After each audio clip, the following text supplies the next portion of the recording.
Eu que agradeço a oportunidade. Nós temos, na verdade, uma massa de 740 mil presos, basicamente de pobres. E quando se discute a questão do sistema prisional, nós temos que ter um sistema que, de fato, prenda de maneira correta.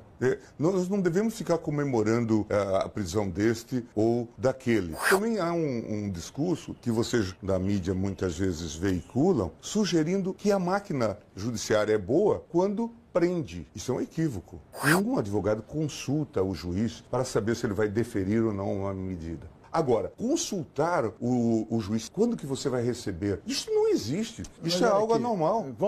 Agora, se de fato essas conversas são normais, vamos perguntar quantas conversas tem do Moro com o Zanin. Veja o tratamento que dava nas sessões.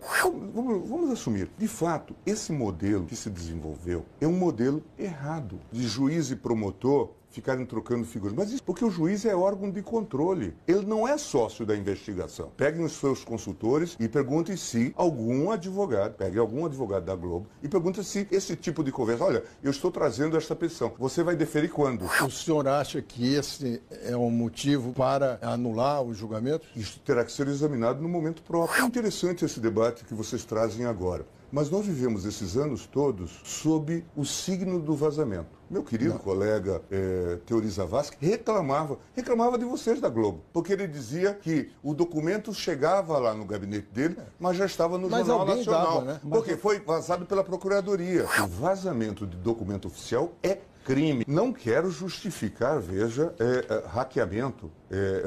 E nem sei o que se deu, até porque há muitas lendas urbanas nessa matéria.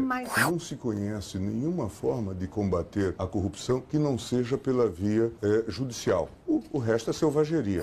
A novidade na suspeição, né, são os diálogos. Se eles não estão nos autos, como eles poderiam ser usados? Não é essa a questão que está colocada. Eu só estou respondendo ao questionamento a partir da provocação do Merval, de que essas conversas, o Brasil normalizou os absurdos. Mas não vamos normalizar isso. Não é normal esse tipo de consulta. Mas se vocês me perguntarem, existe? Sim, claro. Isso sim, de alguma forma, se estruturou. Mas é correto? Não, não é correto. É condizente com o que está no Código de Processo Penal? Não, não é. É curioso que até agora nenhum dos participantes negou esse fato.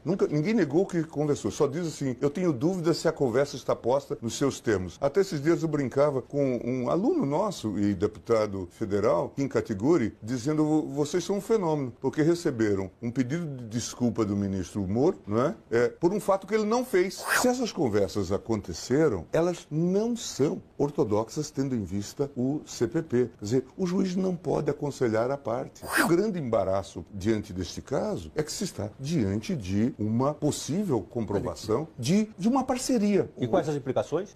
As implicações podem ser, de fato, a nulificação de sentenças condenatórias e tudo mais. Isso tem que ser verificado. Vocês publicaram aquele grampo, aquela gravação do Joesley, a partir do fornecimento da informação pelo Janot. Quer dizer, é um vazamento e ninguém discutiu. Todo mundo passou a discutir se o presidente Temer estava numa operação de corrupção. A mesma questão está posta agora. Quer dizer, e vamos discutir as duas questões. Não tentemos escamotear. Quer dizer, já que eu estou diante de uma prova ilícita, o fato não existiu. Não, eu acho que procuradores e juiz vão ter que explicar isto. Quer dizer, ou de fato isso não ocorreu, ou de fato eles faziam parte de uma parceria. De fato ocorreram essas conversas. Por que ocorreram essas conversas? Ou essas conversas não ocorreram. Porque se essas conversas não ocorreram, nós estamos lidando com algo no plano da ficção científica. Mas até agora eu não vi um desses interlocutores dizer, eu não participei dessa conversa. Agora vamos separar os dois temas. Um é o tema do hackeamento. Como ele ocorreu. Já vi várias versões, inclusive de que pode ter havido um vazamento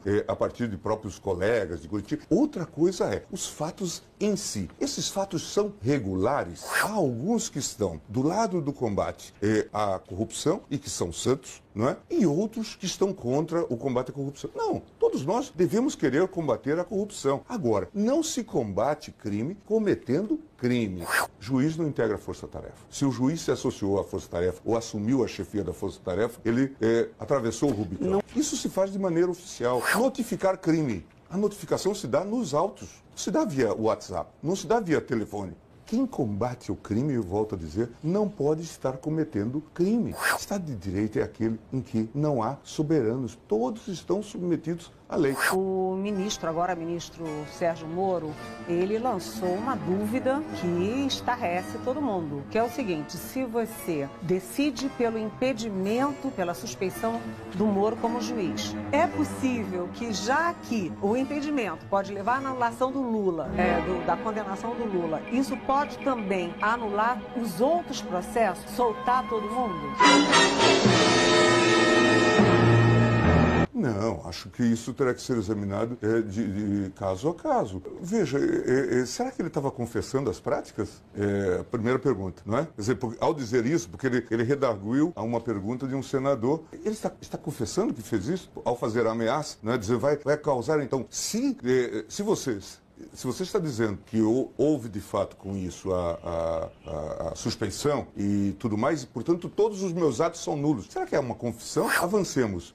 A gente está falando de hacker e coisa do tipo, mas ninguém nega as conversas. Tanto é que há a toda hora esses atos falhos. Eu acho que temos que apreciar a questão do Lula, até mesmo fora do ambiente, eventualmente, da suspeição. Há muitas discussões nesse processo. Se vocês olharem, né, naquelas primeiras conversas que foram divulgadas, a ser incríveis, não é? Eles discutem a competência, se de fato era a competência do Moro, a história do triplex. Agora, se alguém causou toda esta confusão, não foram vocês, não fui eu também. Vamos dizer que chegamos à conclusão de que essa condenação é nula. Como nós ficamos com o tempo de prisão dessas pessoas? Isto vale para tanta gente no Brasil. Foi um prazer. Eu que agradeço a oportunidade.